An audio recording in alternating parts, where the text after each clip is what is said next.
Boa tarde ao povo abençoado de Deus. Você tá bem?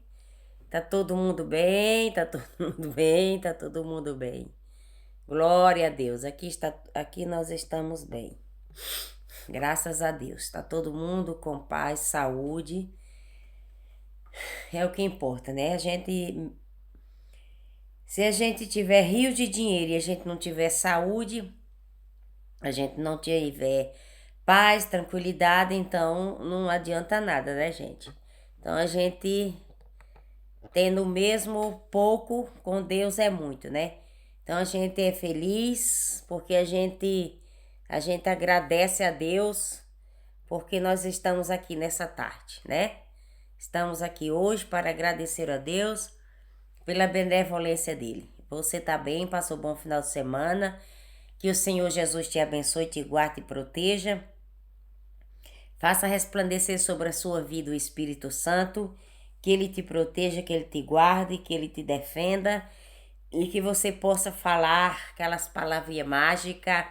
Eu sou abençoada, eu sou feliz, eu tenho eu tenho tudo na minha vida, eu tenho Cristo, eu tenho a mente de Cristo. Eu vou caminhando, caminhando eu vou para Canaã, eu alcançarei os lugares mais altos.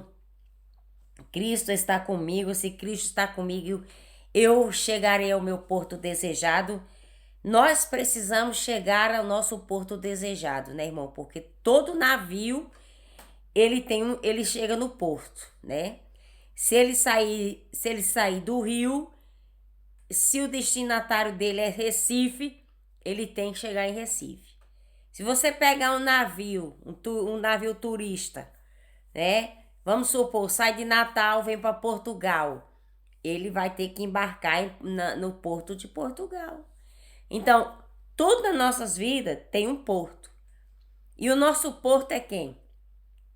O nosso porto seguro é quem? O nosso porto seguro é Deus.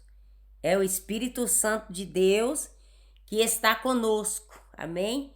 Ele é quem nos ilumina. Ele é quem nos dá a garantia da nossa vitória. É com ele que nós iremos vencer. É com Cristo que nós iremos soltar o quê? Muralhas, né? É com ele que nós vivemos, nós dormimos, acordamos, porque Deus tem um projeto, tem um plano para efetuar na nossa vida. Muitas vezes, irmãos, a gente está tentando sozinho, mas quando a gente chama, que a gente pede ajuda de Deus, a ajuda de Deus chega de imediato em nosso favor. Por isso você só tem que tomar posse, você só tem que crer que Ele é o ator da nossa vida. Ele é o ator, Ele é o arquiteto, Ele é aquele que nos formou, nos escreveu uma história. E Deus, Ele já conhecia nosso nome antes de nós ter sido gerada no ventre da nossa mãe. Deus já nos conhecia, Ele já sabia que eu ia me chamar de Maria Libânia. Ele já sabia que você ia se chamar de Antônia, de Josefa. Ai, desculpa. Que você ia se chamar José. Então, cada um tem um nome, não tem? Cada um tem. Deus tem um propósito na vida de cada um de nós. Todos nós, Deus tem um propósito. Amém? Há umas pessoas que se desenvolvem mais porque busca mais. Estuda mais, as pessoas que mais estudam têm mais conhecimento. Então, se eu estudo pouco, eu tenho pouco conhecimento, porque para mim ter conhecimento das coisas, eu tenho que estudar, né? É como uma pessoa estudar o quê? Geografia. Quem estuda geografia conhece a história, né? Conhece muita coisa. Quem lê muitos livros tem muito mais conhecimento, porque existem muitos livros que são de autoajuda. Mas nós temos um a quem podemos pedir autoajuda, que é o Espírito Santo. Ele irá nos ensinar. Nós só não podemos ter preguiça, gente, porque a preguiça não vai deixar você alcançar os lugares mais altos. Então, hoje nós vamos falar de um homem, né? Um homem que teve uma doença um homem que teve uma doença, e essa doença era para morte. A doença dele era para morte, mas aquele homem, ao receber aquele comunicado, ele foi orar a Deus, né? Esse homem se chama o rei Ezequias, que ele foi receber uma sentença de morte. Enquanto ele estava no poder, o rei Ezequias acabou adoecendo gravemente. É inútil especular o tipo da doença que afligiu o rei de Judá. O que realmente se sabe é que sua doença era terminal e que o Senhor lhe enviou o profeta Isaías com a finalidade e lhe disse: Aleluia, Jesus. Disse assim: o que avisa para colocar sua casa em ordem antes de morrer. Foi o que ele disse. O profeta disse para o rei: coloca a sua casa em ordem antes de você morrer, né? Mas o rei Ezequias orou ao Senhor fervorosamente, rogando pela misericórdia divina. Então Deus novamente enviou o profeta Isaías para avisar o rei Ezequias que seu clamor tinha sido ouvido e que seus dias tinham sido prolongados por mais 15 anos. Além disso, na mesma ocasião, Deus garantiu que livraria seu povo da doença, das ameaças da Assíria, como prova de que aquela mensagem era verdadeira. Deus fez com que o sol recuasse 10 graus segundo o relógio do sol de Acais. Segundo as Reis 20 está lá a história e também está escrito lá em Isaías. Então, irmãos, está aqui a história de um homem que recebeu uma sentença de morte. Ele recebeu uma sentença de morte. Você já imaginou um profeta chegar para você e dizer assim: olha, Deus mandou falar para você, põe sua casa alta que você vai morrer, você vai panicar, você vai levar um choque, você vai surtar. Ou você vai entrar em desespero, você vai fazer alguma coisa para você, não sei como, não sei te explicar como seria a nossa reação. Como seria a nossa reação da gente receber uma notícia dessa, né? Como disse aqui o profeta, né? O Senhor lhe enviou o profeta Isaías com a finalidade de lhe avisar para colocar sua casa em ordem antes de morrer. Você já imaginou isso, gente? Você recebeu uma profecia que você vai morrer? É duro. Ninguém está preparado para receber uma tal notícia dessa. Ninguém está preparado para receber um noticiário desse, dizer que nossa, irmã, coloca sua vida em ordem que Deus vai te recolher. Eu não sei o que eu ia fazer. Para ser sincero, eu não sei o que eu iria falar, nem o que eu iria pensar. Vocês estão de acordo comigo? Mas esse rei aqui, quando ele recebeu a notícia, o que ele fez? Mas o rei Ezequias orou ao Senhor fervorosamente, rogando a Deus pela sua misericórdia divina, tá vendo? Uma atitude que muitos de nós não temos. A nossa tendência, quando houve uma mensagem, uma mensagem, ou quando houve alguma notícia ruim, a nossa tendência é desabar. A nossa tendência é desmoronar. É ou não é, gente? A nossa tendência é de ficar em pânico, é de ficar louco. Mesmo que alguém chegue aqui, ou chegasse e fosse dar uma palavra de ânimo, não é assim, não fica assim, você não ia aceitar. O que eu vou fazer? Deus mandou falar isso para mim. Como é que eu vou fazer a partir de hoje? Eu não tenho condições de aceitar essa palavra.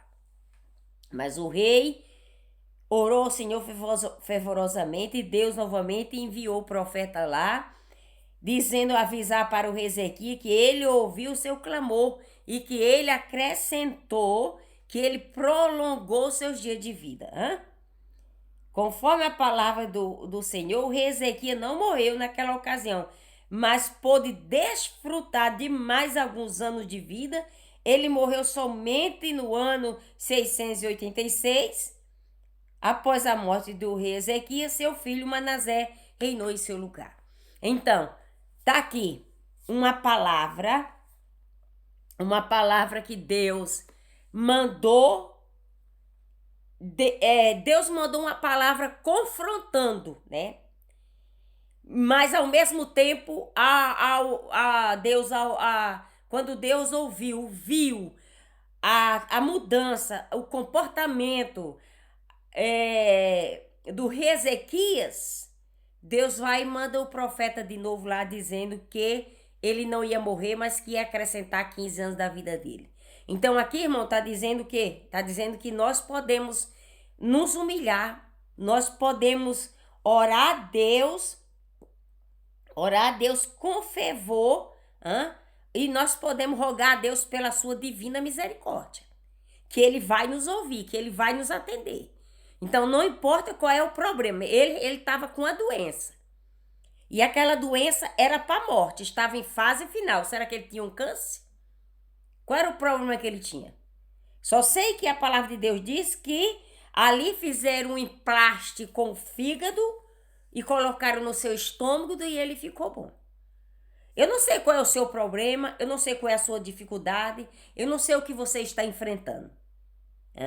Eu não sei qual é a sua causa, qual é a sua causa que você está orando, que você tá talvez em desespero, que esteja ali faltando confiança, que esteja faltando tranquilidade, paz, sossego na sua vida. Esse homem aqui estava com a doença em fase final. Mas Deus mandou um recado, uma ordem, depois Deus retirou aquela ordem, Deus retirou aquela sentença de morte, de derrota e mandou uma sentença de vitória para a vida dele. Isso é para mostrar, irmão, que Deus não é o homem. Deus não é o homem. Muitas vezes nós, homens, seres humanos, falamos uma coisa, predestinamos uma coisa e queremos que aconteça do nosso jeito, né? Porque, vou dizer uma coisa a vocês aqui, vou ser honesto e sincero, o profeta tem um hábito de profetizar. E ele quer que aconteça do jeito que ele profetizou, viu? Porque se o profeta deu uma sentença de morte na vida de alguém, ele quer que a pessoa morra, viu? E se o profeta dá uma sentença de uma pessoa vai cair, vai fracassar, ela espera que aconteça o que ela profetizou, que saiu da boca dela, para ela se vangloriar e dizer assim, ó, Deus me usou nisso aí, Deus me mostrou isso aí, ó. Deus me usou para isso aí. Então, eu não acho certo. Eu não estou de acordo. Não sei se você que está aí, que está nesse canal, que segue esse canal, se você está de acordo. Com bocas fraudulentas, bocas peçonhentas, bocas que premeditam, bocas que premeditam palavras, que sobujejam assim, palavras destrutivas, que quer trazer na vida de alguém, que quer trazer morte através das suas palavras e ficar se vangloriando, né? Que eu já vi foi coisas ruins acontecer com famílias e profeta dizer, isso aí eu já sabia, Deus já tinha me revelado que isso ia acontecer. Então Deus falou com o rei aqui, arrume sua casa, põe sua casa em ordem antes de você morrer, porque ele já estava à beira da morte. Mas esse homem que teve uma atitude que nem a maioria de nós não temos essa atitude.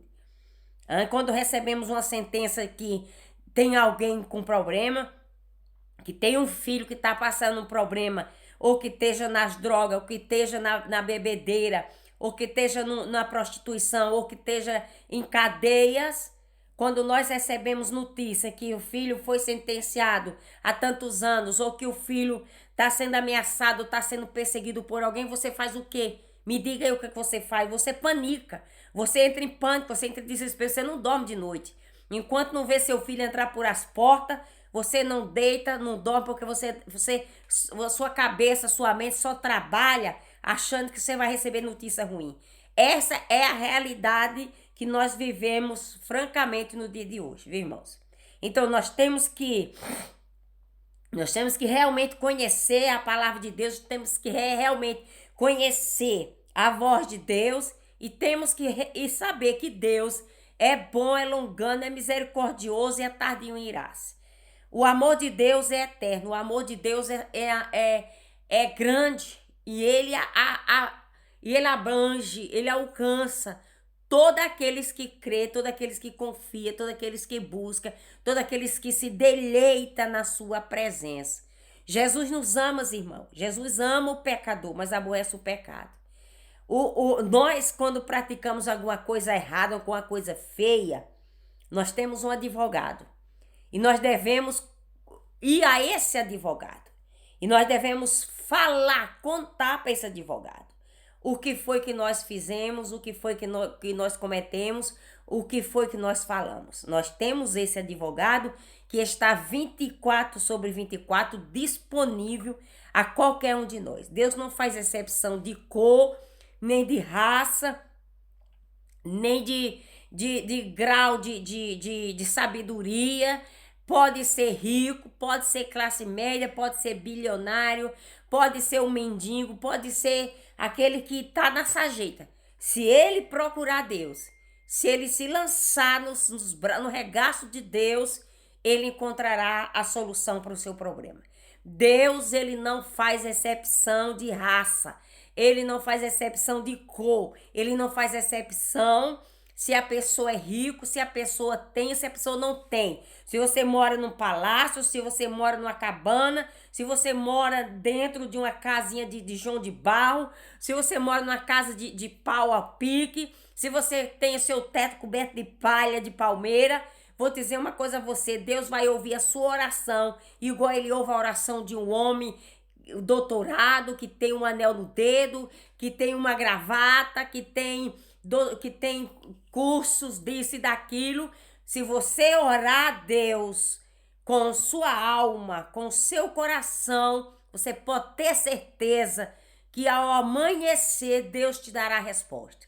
Porque o choro pode durar uma noite, mas a alegria chega pelo amanhecer. Deus diz, eu nunca vi um justo, o salmista Davi disse, eu nunca vi um justo desamparado e a sua descendência mendigar o pão. A descendência de Davi, a descendência de Jesus nunca vai mendigar o pão. Ele diz, aquele que se chega a mim, eu jamais lançarei fora. Gente, Deus é a coisa mais importante. Deus é a coisa mais, é o amor mais puro, é o amor mais ágape que existe nas nossas vidas. Então nós devemos nos apegar a ele, nós devemos nos agarrar a ele, como a mulher do fluxo do sangue. Eu não sei qual é a sua doença, eu não sei qual é o seu problema. Mas o rei Ezequiel encontrou uma solução quando ele orava. A mulher do fluxo de sangue já estava pobre, não tinha mais nada, gastou tudo que tinha. Mas ela encontrou a solução para o seu problema quando ela foi em busca. Quando ela tocou nas vestes de Jesus Cristo, Jesus disse, saiu virtude de mim. E ali, a virtude que saiu de Jesus fez aquela mulher ser curada. Irmãos, em Jesus há virtude. Há virtude em Jesus. Então nós precisamos correr atrás dessa virtude. É correr atrás dessa virtude. Se agarre nessa virtude, nessa dávida que Deus nos deu, que é a vida, da gente poder estar aqui falando dessa revelação, grandeza das coisas ocultas, das riquezas encobertas, das riquezas que estão na escuridade. Nós precisamos conhecer, nós precisamos ver. Então, oramos nessa tarde como o rei Davi. Como o rei Davi orou, como Moisés orou com intensidade, orou com a alma por um povo que Deus queria destruir. E Moisés foi um homem tão corajoso que ele foi capaz de se opor, de se colocar na frente de Deus para defender uma nação inteira. E disse para Deus, se o Senhor matar essa nação, pode riscar meu nome do livro da vida. Que homem corajoso, que homem ousado, que homem que tinha um conhecimento sobrenatural. Irmãos, qual de nós que tem essa cara de pau, essa coragem de falar isso com Deus? Olha, se o Senhor não me abençoar, me esqueça, risque meu nome do livro da vida. Eu falo um negócio desse com Deus, eu tô só se eu estiver querendo morrer, né? Porque a nossa intimidade com Deus, irmão, tá muito longe ainda de chegar a essa intimidade que Moisés tinha com Deus. A intimidade que Abraão tinha com Deus. As mulheres que oravam, as mulheres que buscavam, as mulheres que viam, que andavam ali com Jesus, irmãos. Maria Madalena andou com Jesus. Docas, ali, né? A mulher que morreu, que Pedro orou e ela ressuscitou. Irmã, que virtude. Saiu virtude, saiu virtude. Saiu virtude de Jesus, saiu virtude de Pedro, saiu virtude de Paulo. E de nós, cadê a virtude? Tem que sair de nós essa virtude. Amados e queridos irmãos, oramos para que essa virtude nos alcance, nos toque, venha nos botar tudo em ordem que está fora do lugar, venha nos curar, venha nos libertando de toda essa escassez. Que Deus te guarde, que Deus te proteja, que Deus te abençoe, que Deus resplandeça sobre você a luz do seu rosto.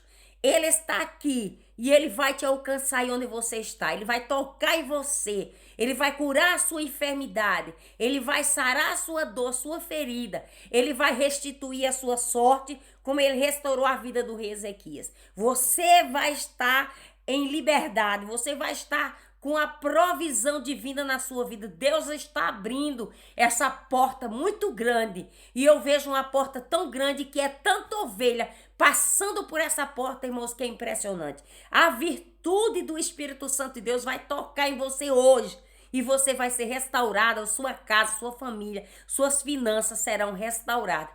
Eu decreto e determino a vitória nossa pelo sangue de Jesus. Que se Deus é por nós, meus irmãos, quem será contra nós? Abrace sua bênção, abrace com toda a fé, com toda a convicção, com toda a certeza que hoje chegou o seu dia, que Deus nos dará esses 30 mil dólares e nós iremos abraçar e nós iremos festejar a nossa bênção. Em nome de Jesus, amém. Deus te abençoe.